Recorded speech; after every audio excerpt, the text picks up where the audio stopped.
mapagpalang araw po sa atin, mga kapatid. Praise God. Glory to God, no? Victory yung ating anniversary. Amen.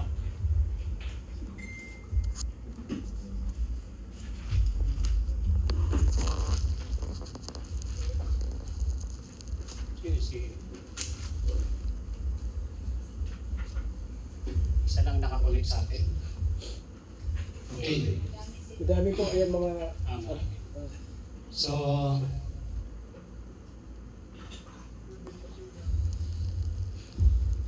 God is good.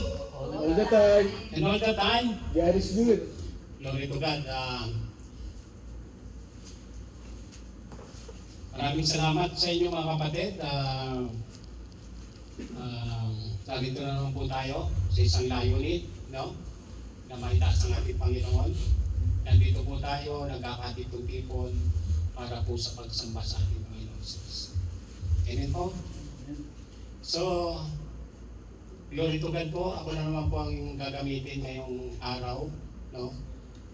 Siguro naman kilalang-kilala niyo na ako, no? Sino ba yung bago dito? Isa lang. Si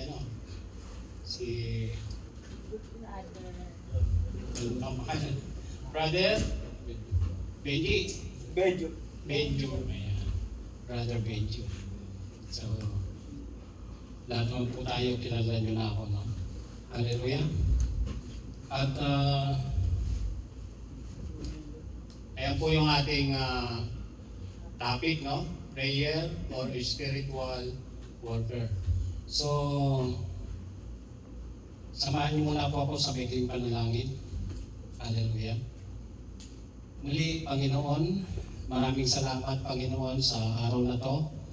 Maraming salamat, Panginoon, sa mga oras na ito, Panginoon, na kung saan, Panginoon, ako na naman ang iyong gagamitin bilang maghayag ng iyong salita, Panginoon.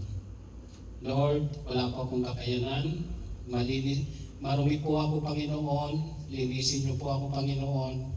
Sana po akong basahan sa iyong harapan, Panginoon. Nawa, Panginoon, liwanag ng iyong banal na Espiritu, liwanag ng iyong banal na Espiritu sa aking puso ang makita, Panginoon. Itago mo lang ako sa iyong likuran, Panginoon. Wala po akong sapat na kakayanan. Mahina po ako, Panginoon. Wala po akong sapat na pinag-aralan, Panginoon. Ikaw, Panginoon, ang magpaliwanag. Ikaw, Panginoon, ang magpaintindi sa kanila, Panginoon. Ano man ang mga pagkakamali ko, Panginoon, sa salita, sa grammar, Panginoon, ikaw ang magpaunawa sa kanila, Panginoon. Hallelujah. Maraming salamat, Panginoon. Ito po ang aking samot na langin sa pangalan ng Ama, ng Anak, at pakikisa ng Banal na Espiritu. Amen. Ito po yung ating topic, prayer or spiritual warfare. So, ano ba ibig sabihin yan ng ating topic na yan?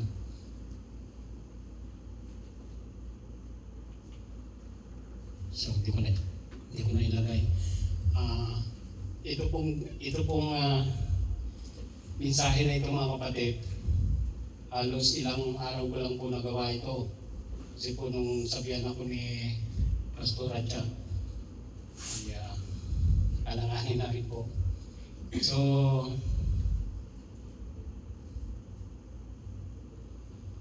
ayan po, no? Ano ba ibig sabihin nito? Prayer or spiritual warfare. Sabi mo dito, ang pagsisisi o spiritual na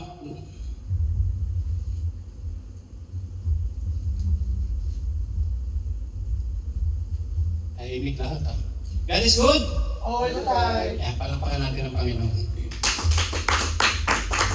Lahat naghihintay, no? Sabi dito, mga kapatid, ang pagsisisi at espiritual na pakikipaglaban ay dalawang magkaugnay na konsepto sa pananampalataya. Ang pagsisisi ay ang pagtalikod sa kasalanan at paghingi ng tawad sa Diyos, habang ang espiritual na pakikipaglaban ay ang patuloy na paglaban sa tukso at sa masamang gawain. Ito ay kinakailangang ipanalangin sa Diyos upang malayo sa mga bagay na ito. Amen? Naniniwala po ba kayo doon mga kapatid? Ang pagsisisi daw ay pagtalikod sa kasalanan. No? At paghingi ng tawad. Amen? So napaka-importante po sa mensaheng ito na ang pagsisisi po sa ating mga kasalanan at paghingi ng tawad sa pamamagitan ng panalangin ay kinakailangan para sa ating mga Kristiyano. Amen po? Amen. So, title po. Ayan. Malipat ko na. Ano sabi dyan sa title? Basahin nga po natin. Repentance Repentance of sin and prayer is a strong Strong weapon against the word. the word. Amen? Tulad nga ng sinabi ko kanina, no? Ang pinaka sandata ay ang humingi ng tawad sa Diyos at manalangin para mapaglabanan natin ang sanlibutan. Bakit ba sinabing paglabanan ng sanlibutan against the world? Bakit po? Kasi po ang sanlibutan ay napaka-rumi. Amen po? Napaka-rumi ng mundo. Amen? Kapag tayo wala sa Panginoon, mga kapatid, kapag wala tayong panalangin, madali tayong mahila ng mundo. Amen? At alam naman natin kung ano yun, mga bisyo, di ba? Mga vices, di ba? Andyan po. Lahat. Sugal. Amen? Halak. No? Paglalasing. No?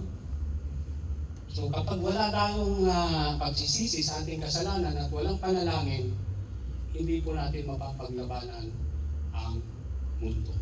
Amen po? Yan po yung title natin. Palakpakan po natin ang Panginoon. Scripture. Ayan po yung scripture natin. Sabi po dyan, basahin nga natin mga kapatid, have a mercy on me. Sabay-sabay mga kapatid. Okay? 1, 2, 3. Okay. Have a mercy on me, According to your unfailing love, according to your great compassion, blot out my transgressions, wash away all my iniquity, and cleanse me from sin. For all I know, my transgression and my sin is always before me. Amen. Ayan yung ating scripture. Ano po ba yan sa Tagalog? Sabi dito sa Tagalog. Sabi dito, maawa ka sa akin, O Diyos. Ayon sa iyong kagandahang loob. Ayon sa karamihan ng iyong malumanay na mga kaawaan, ay pinawi ang aking mga pagsalansang. Ugasan mo ako ng lubos sa aking mga kasalanan at linisin mo ako sa aking kasalanan. Sapagkat kinikilala ko ang aking mga pagsalansang at ang aking kasalanan ay laging nasa harap mo. Amen. So dito sa ating verse na ito mga kapatid, gumawa man tayo ng kasalanan, itago man natin ang kasalanan, wala pong maitatago sa Panginoon. Lalabas at lalabas. Amen? Wala pong kasalanan na maitatago sa Panginoon. Lahat po yan ay lalabas. Amen? Yan po ang ating title o ang ating scripture, no? Ang ating verse sa araw na to. So ano ang objective o ano yung layunin ng mensahe? Ayan. Ayan yung layunin ng mensahe, no? Sa Acts o Gawa chapter 8 verse 22. Sabi niya, basa ulit mga kapatid, repent of this wickedness. Okay, basa. 1, 2, 3. Repent of this wickedness, and pray to the Lord in the hope that He may forgive you for having such a in your heart. Amen. So, sabi dito mga kapatid, no, sa objective natin,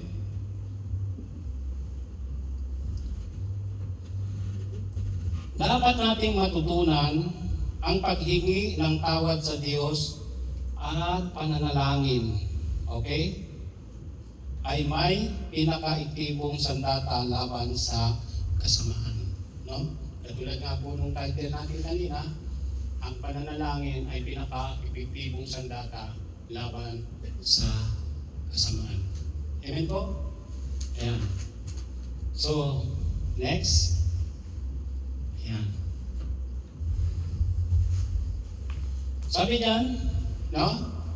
When I am in distress, I call to you because you answer me. Amen? Sabi dito mga kapatid,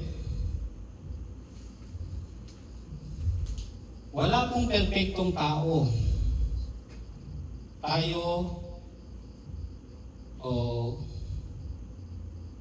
Wala pong perfectong tao. Tayo ay maaaring magkasala. Sabi dito mga kapatid.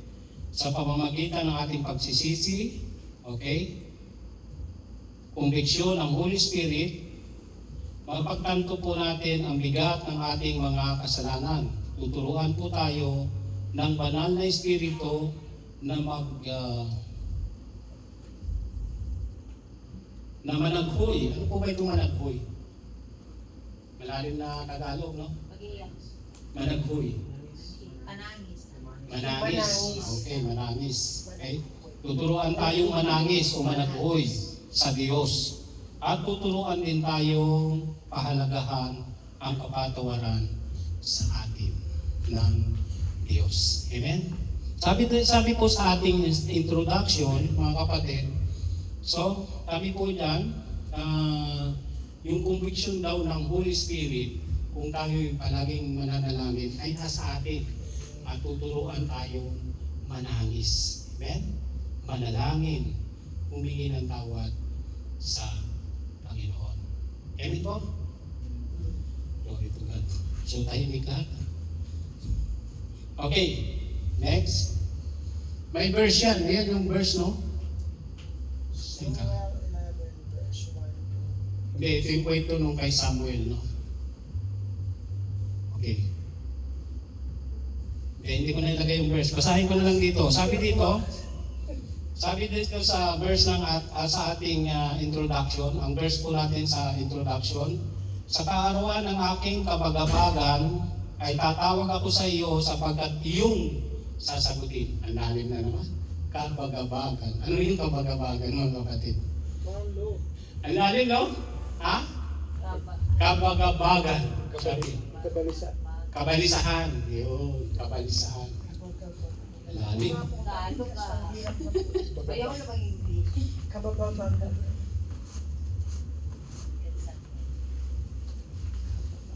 Parang mainit akong malamig dito, ah. Parang nalalamigan ako. Asan kaya yung ano?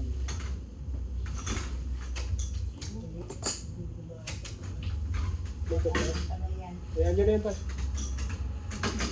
Ano nangyari dito po eh? Ayan nyo na yun. Nagtatanggal-tanggal na po eh. Natingin na lang ito. Okay. Kabagabagan. Nakita na ano niyo na mga kapatid sa verse natin dito sa ating introduction, sa kaarawan ng aking kapagabagan. Pababain natin, sa kaarawan ng aking kabalisahan. Yun. Ay tatawag ako sa iyo sapagkat iyong sasagutin ako. Tingnan niyo po sa awit Psalm chapter 86 verse 7. Basahin niyo po sa English. Sa awit chapter 86 verse 7. Ayan. Okay? Ayan. So bakit ito po yung introduction natin? Ayan. Bakit ito ba yung ginamit ating introduction? Ayan. So balik muna po tayo dun sa ayan. Sabi diyan, balikan ang kwento ng kasalanan, pagsisisi, pagpapakumbaba at panalangin ni Haring David sa aklat ng 2 Samuel chapter 11 verse 1 hanggang 27 at 2 Samuel chapter 12 verse 1 hanggang 24. Ang haba po niyan. Uglatin niyo po ang inyong mga Bible. Amen? So, ito yung example natin. Yung kwento ng buhay ni Hari David. Amen? So, kanina doon sa exhortation ni Jepoy nabanggit si Hari David, no? Yung kanyang mga panaghoy o yung kanyang mga dalangin, no? So, bakit yan ang ginamit ko, mga kapatid, no? Ano ba ang matututunan natin dyan? Kung atin pong babasahin ang 2 Samuel verse 11 hanggang 27 at 2 Samuel verse 12 hanggang 24, kung atin pong babalikan ang kwento ng buhay ni Haring David, siya po ay pinagpala ng Panginoon. Amen po? Magmula pa po nung siya ay pagbata pa, no? Nung binatilyo pa lang siya, at siya ay isang pastol, no? Siya ay pinagpapala ng Panginoon. At alam na alam din po natin sa kwento, sa Bible, na si Haring David ang tumalo kay kanino? Kay Goliath, di ba? Siya yung nagpabagsak kay Goliath. Amen? At magmula nang siya ay basbasan ni Propeta Samuel, no, na bilang hari, siya po ay nagtatagumpay sa lahat ng kanyang laban. Amen? At sa kanyang pamumuno, mga kapatid, kung ating babasahin ang verse na yan, sa kanyang pamumuno, mga kapatid, lagi pong nagtatagumpay si Haring David. Amen? Pinagpapala ang kaharian ng Israel. Amen? Nagliliwanag ang kaharian ng Israel sa paghahari ni Haring David. Amen? At lahat ng mga digmaan, lahat ng mga labanan, si Haring David po ay nagtatagumpay. Amen, mga kapatid? Lahat ng kayamanan nakuha nila. Amen? At habang nakikipagdigma ang Israel sa kanilang mga kalaban, si Haring David ay nagpaiwan sa palasyo. Lingid sa kanyang kaalaman, mga kapatid, hindi niya alam na unti-unting dumarating sa buhay niya ang kadiliman. Amen? Bakit po? Hindi niya alam na unti-unting dumarating ang kadiliman sa palasyo ng Israel, sa kaharian ng Israel. Bakit po? Nung nagpaiwan si Haring David, mga kapatid, siya po ay umakyat doon sa taas ng palasyo at naglakad-lakad. Amen? Nung siya ay naglakad-lakad, mga kapatid, natanaw niya sino? Ang pinakamagandang babae, si Bathsheba. Natanaw niya doon sa palasyo. Nung natanaw niya, mga kapatid, doon pumasok ang dilim sa kanyang puso. Bakit po? Nagkaroon po siya ng pagnanasa kay Bathsheba na asawa ni Uriah, na kanyang sundalo. Amen? Ang pinatawag ni Haring David, si Bathsheba, sa kanyang mga tauhan, dinala po doon sa palasyo at kanyang sinipingan. Hindi alam ni Haring David na siya ay nagkakasala na sa Diyos dahil po sa kanyang maling desisyon. At dahil doon, mga kapatid, inakala ni Haring David na may tatago niya ang kanyang nagawang kasalanan. No? Ngunit, alam ng Diyos ang kanyang ginawa. Si Bathsheba po ay nagdalang tao o nagbuntis. At ano ang unang hakbang na ginawa ni Haring David, mga kapatid? Kung ating babasahin yung verse, sa 2 Samuel verse 12 na yan, hanggang 24. Ano po yung unang hakbang ni Haring David? pinatawag niya si Uriah. Amen? At nung pinatawag niya si Uriah, gusto niyang sipingan si Bathsheba na asawa ni Uriah. Gusto niya umuwi si Uriah sa kanyang bahay upang sipingan ng kanyang asawa, upang sa ganun maitago ni Haring David ang kanyang ginawa. Ngunit si Uriah po, mga kapatid, ay tapat sa kanyang amo, sa kanyang boss, sa kanyang general, sa kanyang Panginoon. Hindi siya pumunta sa kanyang bahay upang sipingan ng kanyang asawa. Bagkus, siya po ay nagbantay sa palasyo. At nung nalaman ito ni Haring David, mga kapatid, pinatawag niya muli si Uriah. Nilasing niya, pinakain niya sa pag-aakala niyang paglalasing at nabusog ay uwi na sa kanyang bahay upang sipingan ng kanyang asawa. Ngunit hindi po. Si Uriah po ay natulog sa labas ng palasyo.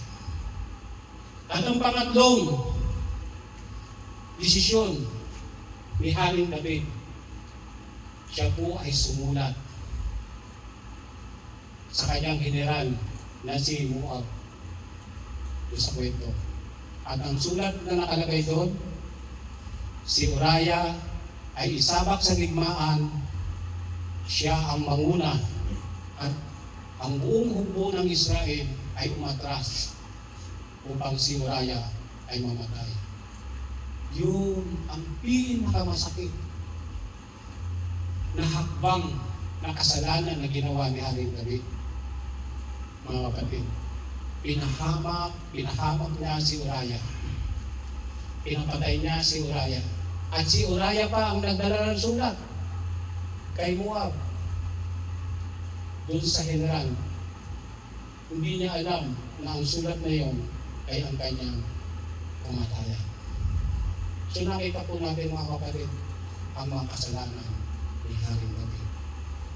At tinakala ni Haring David, mga kapatid, na tapos na itago na niya ang kanyang kasalanan. No? Kung mabasahin ka natin tuloy-tuloy ang verse na yan.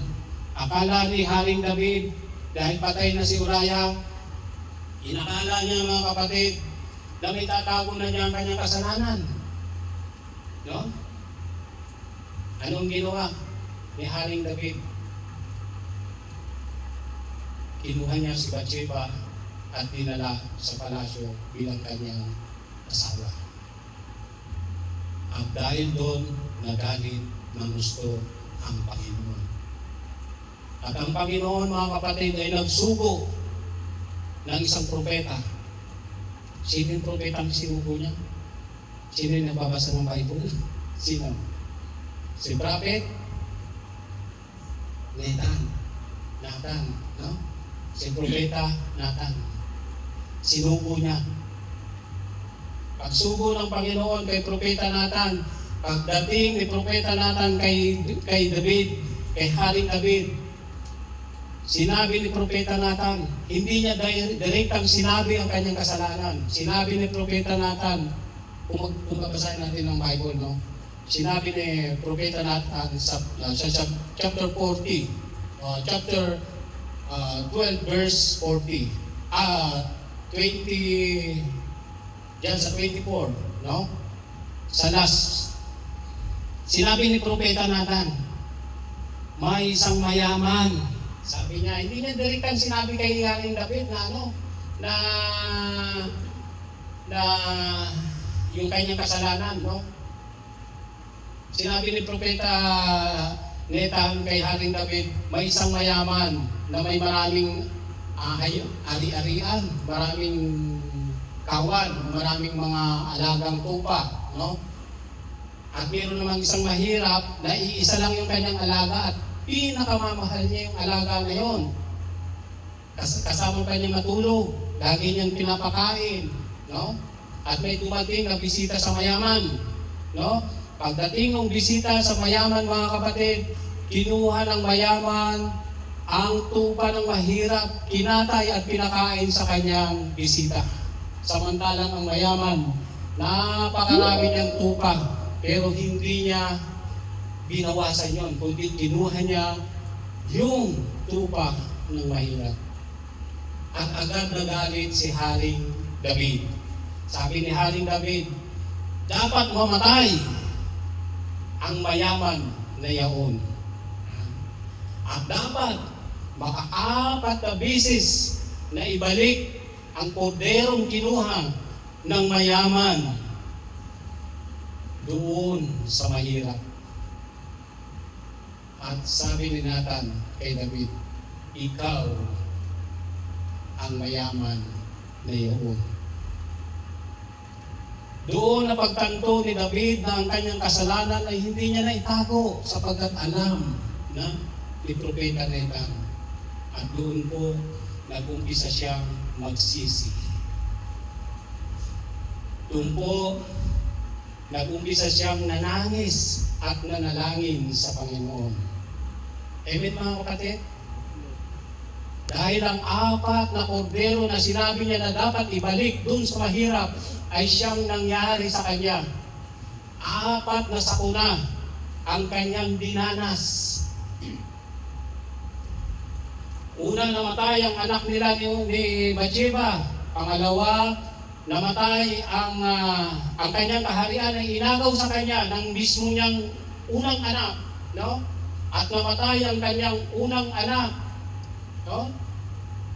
At ang kaharian ng Israel ay tuluyang nagdilim dahil sa kasalanan. Tuluyang nagkagulo. Ngunit si Haring David ay patuloy na nanalangin, nanangis, nagsisi, nagpakumbaba. Amen? Siya po ay patuloy na nanalangin, nagsisi, at nagpakumbaba. Amen? So napahaba yata yung kwento. Mahaba ba? Okay. Nasundan niyo mga kapatid? Amen. Okay. Ano ngayon ang ating matututunan sa kwento ng buhay ni Haring David? Ayan. Sabi ko dito, mga kapatid, yung unang point natin, ayan, ito yung unang point natin. Ayan. Ay, hindi na kayo talaga yung verse, no? Sa 2 Samuel, chapter 11, verse 2 hanggang 15. Napakahaba po niyan. Kaya, sabi po dito, hindi ko na po babasahin yan. Ang unang point, no, na matututunan natin sa buhay ni Haring David ay may, sabi dito, may mga bagay na hindi dapat pinagtutuunan ng pansin. Yan. May mga bagay daw po dapat na hindi pinagtutuunan ng pansin. Yan po ay mababasa natin sa verse 2. Bakit po? Dahil nung si Haring David ay naglakad-lakad dun sa palasyo, natanaw niya si Bathsheba. Di ba? At pinagtuunan niya ng pansin. So sa buhay natin mga kapatid, marami tayong mga bagay na hindi dapat pinagtutuunan ng pansin. Amen? Amen mga kapatid? Majority po sa mga mayroon ng asawa. Amen? Kapag may mga asawa na, hindi dapat tumatanaw-tanaw pa. Amen? Nakatulad ni Haring David. Amen mga kapatid? Maging tapat tayo sa ating asawa. Amen? Upang hindi natin danasin ang dinanas ni Haring David. Amen mga kapatid? So, unang point, hindi dapat na mag-ingat tayo sa mga bagay na hindi natin dapat pagtuunan ng pansin. Amen mga kapatid? Yan ang unang point natin. Pangalawa,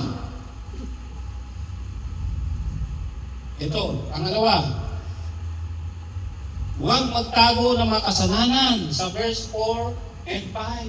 Amen? Kapag tayo mga kapatid ay nagkasala, huwag natin itago. Mga kapatid, mag-confess tayo sa Panginoon. Pagdalaan na natin mamaya yan. Amen mga kapatid? Ito yung pangalawa. So mag-ingat po tayo, mga kapatid. Dahil ang Panginoon walang maitatago. sa atin. Amen? Kaya hindi kinakailangan magtago tayo ng ating mga kasalanan. Kaya yung may mga kapatid dyan na may mga dala-dalawa yung dala-dalawa yung Facebook, no? Tapos, labas ko na yung isa. Picture. Delete nyo na yung isa dyan. Baka maya-maya may tinatago kayo dyan, ha? Cellphone nyo. Cellphone niya. So, pangalawang point natin, huwag magtago ng kasalanan. Okay? Pangatlo, huwag magpasya ng pinakamadilim na pasya sa ating buhay. Amen? Ayan, mag-ingat po tayo sa ating pagdidesisyon. Amen? Lalo na sa mga taong madaling magalit. Amen mga kapatid? Mag-ingat po tayo. Huwag po tayong pabigla-bigla ng desisyon. Marami po ang nagsisisi sa kanilang pabigla-biglang desisyon. Amen? Ayan. So mag-ingat po tayo. Ayan po yung tatlong bagay na ating matututunan sa buhay ni Haring David. Okay, second point. Ayan. Okay, sabi dito mga kapatid, sa pangalawang point natin, true repentance and prayer to God. Ayan. True repentance and prayer to God. Ayan.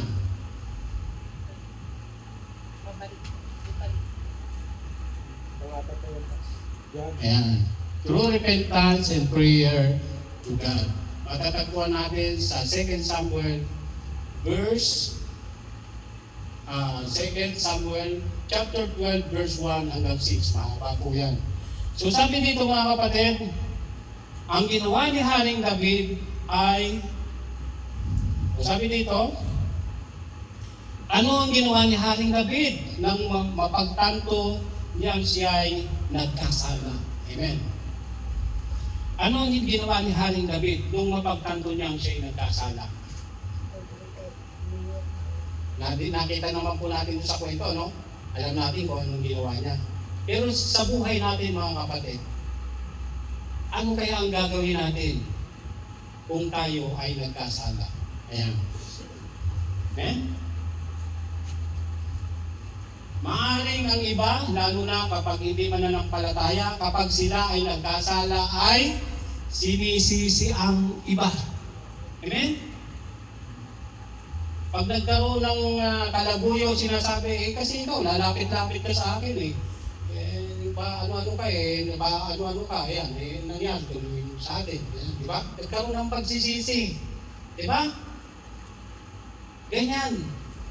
Ang tao, mga kapatid, lalo na kapag wala sa Panginoon, gumagawa ng paraan upang sisihin ang iba.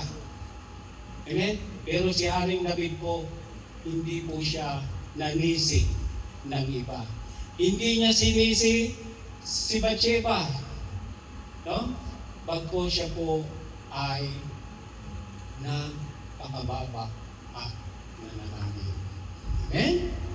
Pangalawa, hindi nagbibigay ng iba't ibang dahilan upang mapagtakpan ang kanyang mga kasalanan.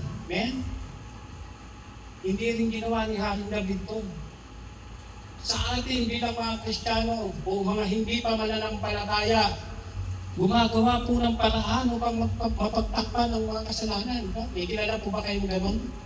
Na may kasalanan na, alam na niya na mali siya, pero gumagawa pa rin siya ng paraan para mapagtakpan ang kanyang kasalanan. Di ba meron? Marami. Mga kandidato. Oh, mga kandidato. Yan, mga kandidato. No? Mga politiko. No? Gumagawa pa rin ng paraan para mapagtakpan ng kasalanan. Kumukuha ng magagaling na abogado. Magagaling na lawyer. No? Ganyan. So, si Haring David, hindi niya ginawa yun, mga kapatid. Siya ay patuloy na nagpakumbaba at nagsisi at nanalangin. Amen? Pangalawa, o pangatlo na, hindi umiiwas sa salita ng Diyos sa pamamagitan. Okay. hindi umiiwas sa salita ng Diyos. Amen? Ang mga taong nagkasala, hindi takot pumunta sa simbahan. Amen mga kapatid? Amen? Ako may kilala akong ganyan. Dati in-invite ko, sabi ko, kapatid, magsimba naman tayo. Naku, hindi ako pwede ron. Baka doon pa lang sa bungad ng simbahan na usok na ako. Sabi niyang gano'n. Baka daw po sa bungad pa lang ng church, usok na daw siya dahil sa kanyang kasalanan. No? Pero si Haring David, hindi po siya nawala sa salita ng Diyos. Amen? Tinanggap niya, mga kapatid, ang lahat ng sinabi ni Propeta Nathan na ipinararating ng Panginoon. Amen? Kaya sa buhay natin mga kapatid, kapag tayo nakagawa ng kasalanan, huwag tayong matakot. Amen? Huwag tayong matakot lumapit sa Diyos. Huwag tayong lumapit, huwag tayong matakot pumunta sa simbahan. Amen? Nakagawa ko ng kasalanan, hindi mo na ako mag-church. Hindi ganoon mga kapatid. Ang simbahan po, mga kapatid, ay ospital. Naniniwala po ba kayo doon? Ospital po ang simbahan. Amen? Lahat ng pumupunta rito makasalanan, may sakit, at kailangan ng kagalingan. At ang gamot, ano po ang gamot? Ang salita ng Diyos. Amen mga kapatid? Amen. Kaya huwag po tayong matakot. Yan. Okay. Sabi dito mga kapatid, no? Hindi ginawa ni Haring David ang mga, sabi dito, hindi ginawa ni Haring David ang mga manisi ng iba, hindi siya nagbigay ng iba't ibang dahilan, hindi siya umiwas sa salita ng Diyos, hindi siya naghandog upang pagtakpan ang kanyang mga kasalanan. No? Sa halip, siya po ay nagsisi at nanalangin sa Diyos. Amen? Tuwing tayo ay nagkakasala, ang dapat nating gawin ay ipahayag ang ating mga sala at manalangin, humingi ng tawad. Amen? Ano bang dahilan o pagtatakip ay hindi tinatanggap ng Diyos. Ang nais ng Diyos ay nagsisising puso at mapagpanalangin at tatanggapin natin ang tamang espiritu sa ating buhay. Amen mga kapatid? So malinaw, lahat po ng mga ginawa ni Haring David, lahat po hindi siya gumawa ng dahilan. Tayo din po mga kapatid, kapag tayo nagkakasala, ganun din ang ating gawin, mga kapatid. Palakpakan mo natin ang Panginoon.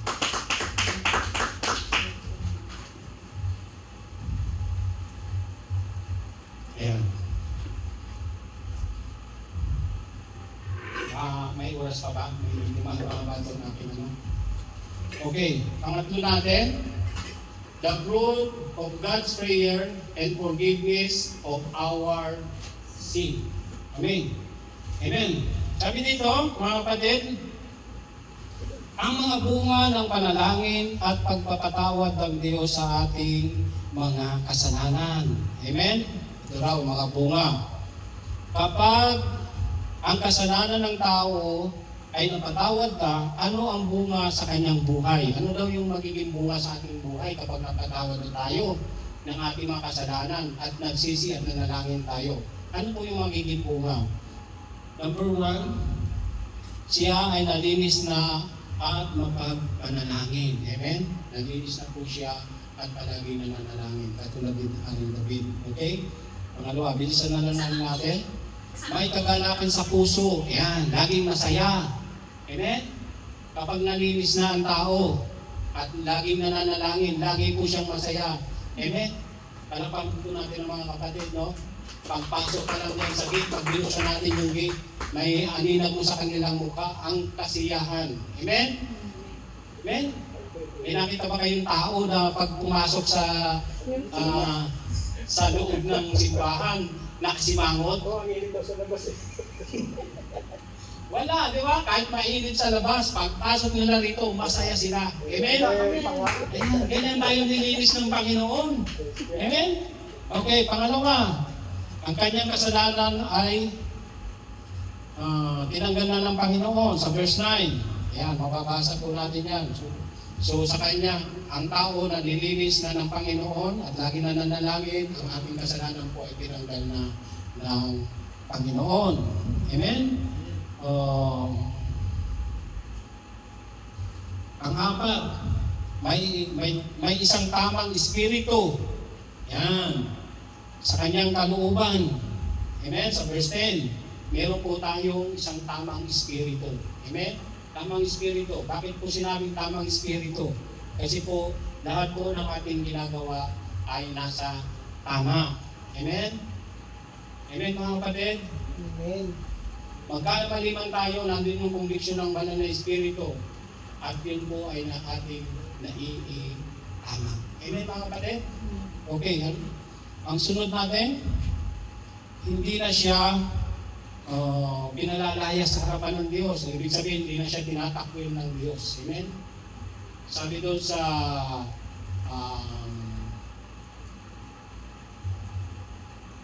okay, balikan na natin mamaya.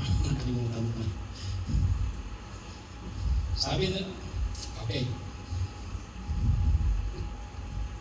Yan. So, hindi na siya pinalalayas sa harapan ng Diyos. Sa verse 11, nakikita po natin yan, no? Okay. At ang pang-anim, patuloy na relasyon sa Diyos at kaligtasan. Amen? Yan po yung taong nalinis na at laging nananalangin. Patuloy ang relasyon sa ating Diyos at kaligtasan. Amen? Amen mga kapatid? Okay, sabi dito, kung minsan, kahit napatawad na tayo ng Diyos, hindi pa rin natin mapapatawad ang ating sarili.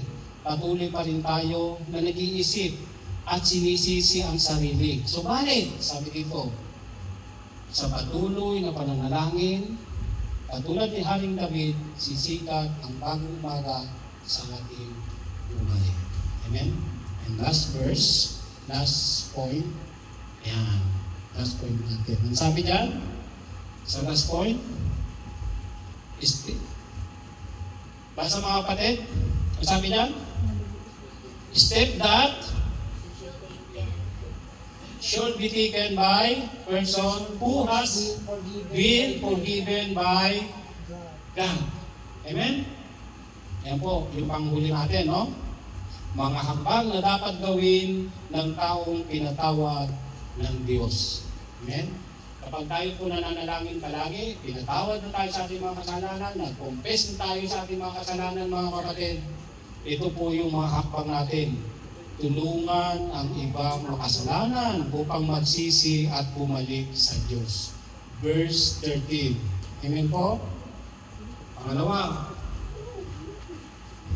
ipatutuo ang kapangyarihan ng Diyos sa ating buhay. Verse 14. Amen? Ipatutuo natin yung kapangyarihan ng Diyos sa ating buhay, kung paano tayo binago, no? Patulad ni King David, no?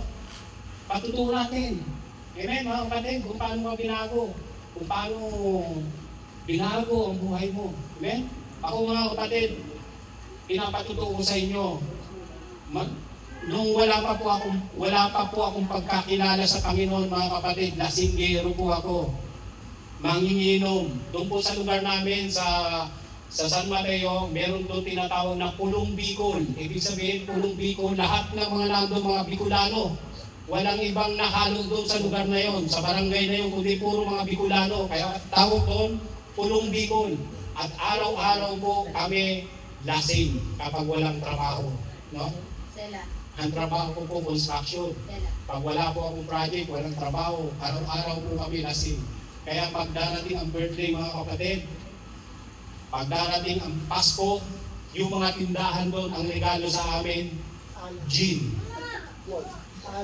Kung hindi gin, tanduay at may pulutan.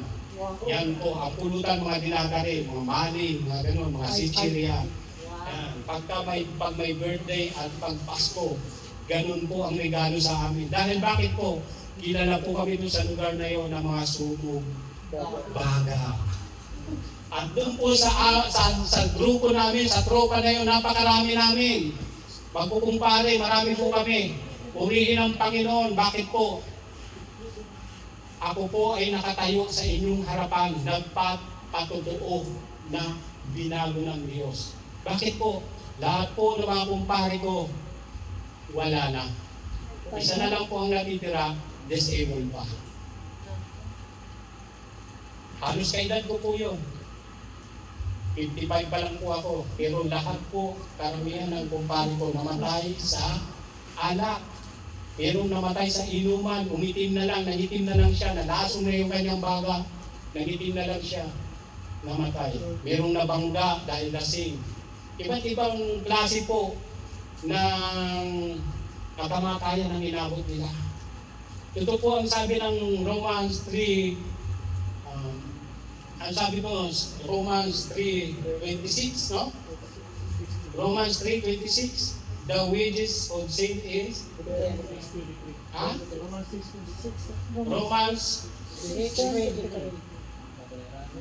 6:23, ayan. Romans 6:23, ang kabayaran ng kasalanan ay kamatayan. Amen? At yan po ang nangyari, mga kapatid, doon sa aking mga kumpare. Isa na lang po ang natira. Isa na lang po ang natira. No? Disabled pa siya. Nung nagbakasyon, dinalaw ko siya. Binigyan ko siya ng mga Bible verse. Pinatanggap ko siya. Purihin ng Panginoon, tumanggap po siya sa Panginoon. Palapanan natin ng Panginoon. So, inuulit ko mga kapatid, Romans 6:23, ang kabayaran ng kasalanan ay kamatayan. Amen? Kabayaran ng kasalanan ay kamatayan at mayroon pong ilang kamatayan. 3. Gusto niyo pong malaman kung ano yung 3? Ang una, ang pagkamatay ng ating physical na katawan. Amen? At ang pangalawa ay ang pagkahiwalay natin sa Diyos. Ang Espiritu ng Diyos ay wala sa atin, namatay. Ayun yung pangalawa. At ang pangatlo, mga kapatid, tandaan ninyo, ang walang hanggang kamatayan. Yung po ay sa impyerno. So, malinaw mga kapatid, nakapagpatuloy tayo sa ating mga kasalanan. 3 kasalanan, 3 kamatayan po ang maaaring mangyari sa ating buhay. Palapakan po natin ang Panginoon. Okay.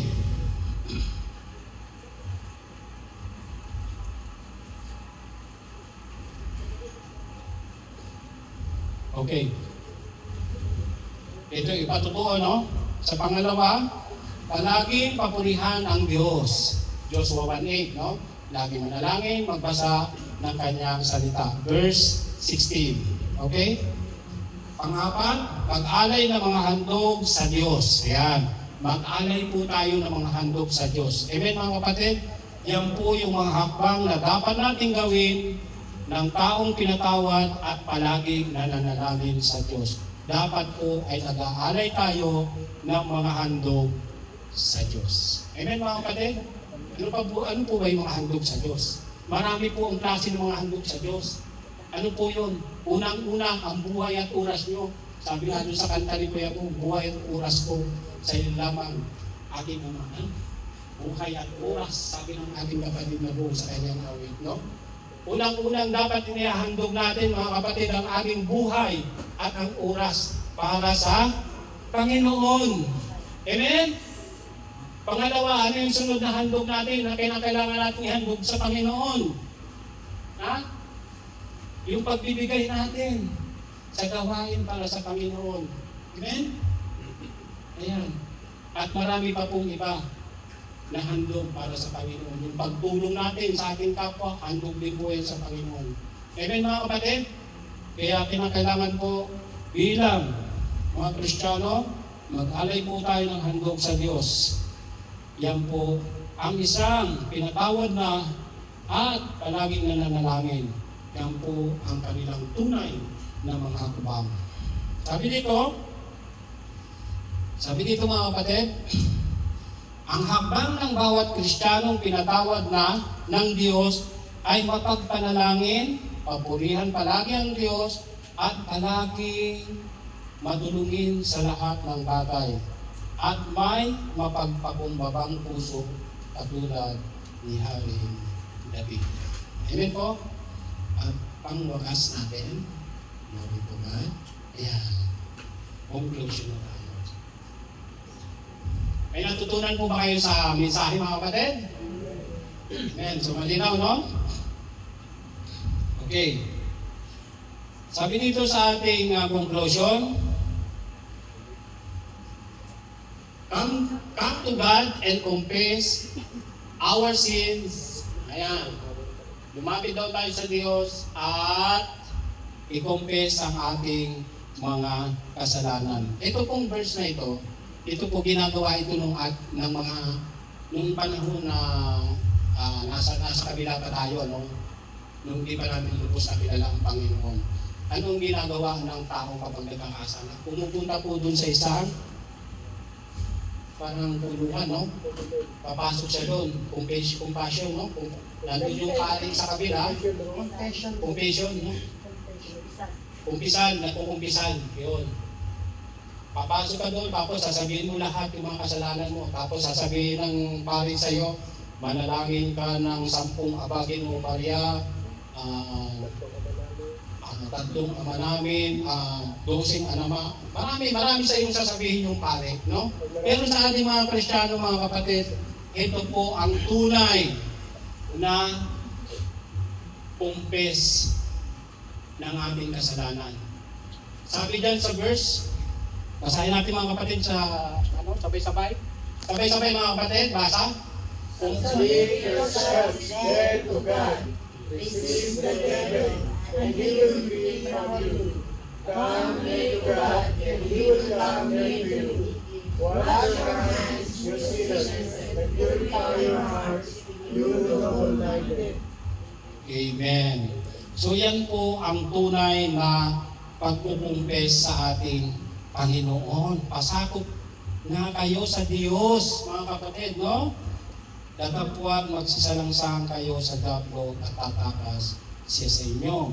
Magsilapit kayo sa Diyos at siya lalapit sa inyo. Magsilinis kayo ng inyong mga kamay. Kayong mga nagkasala, magsilinis daw ng kamay. Ano ba ibig sabihin nito? Magsilinis ng inyong mga kamay.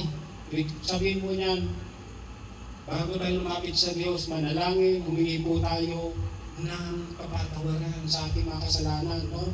Yung kamay, maruming kamay, yung ating maruming puso, ihingi po natin ng tawad bago tayo manalangin. Amen mga kapatid?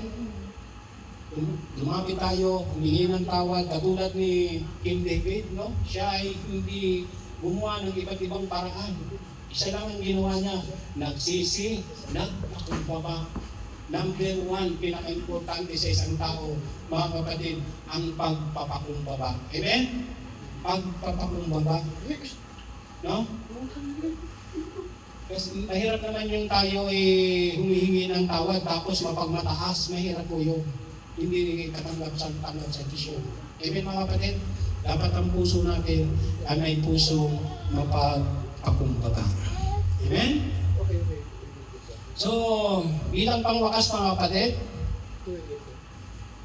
uulitin ko mga kapatid bilang pangwakas natin, tao lamang po tayo na nagkakasala sa ating Diyos. Hindi nais ng Diyos ang ating mga paghahandog. Hindi raw nais ng Diyos ang ating paghahandog. Kung ang ating mga kasalanan ay nananatiling hindi pinapahayag, ibig sabihin hindi kinukumpes, no? Hindi natin dapat asahang mabibili ang Diyos sa pag-aalay ng mga handog. Ayan.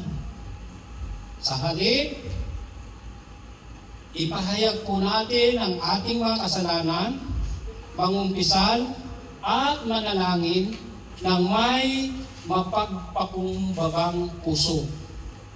Saka lamang po natin tatanggapin ng Diyos ang ating mga handog. Dahil, tandaan niyo mga kapatid, no? Tandaan niyo ito.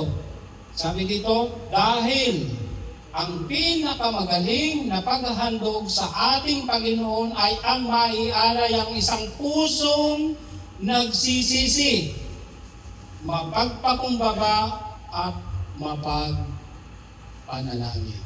Purihin po ang Panginoon. Ngunit ko mga kapatid, ang tinatanggap ng ating Panginoon ay hindi ang laki ng ating mga inihahandog na halaga.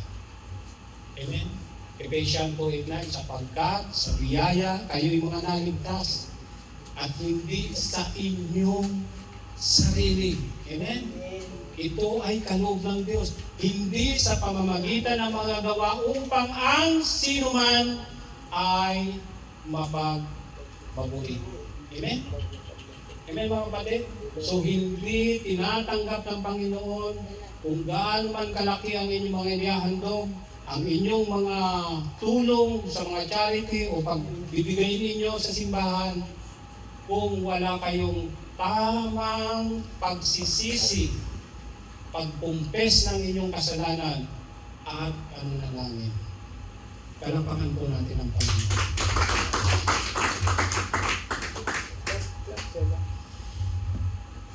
Hallelujah.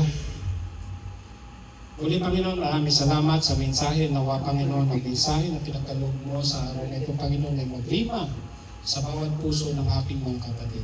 Panginoon, maraming salamat po sa itinuro mo sa araw na ito kung paano kami tamang lumapit sa iyo sa pamamagitan ng panalangin. Salamat po sa mga aral mo sa araw na ito, Panginoon, at gabay ng iyong Banal na Espiritu.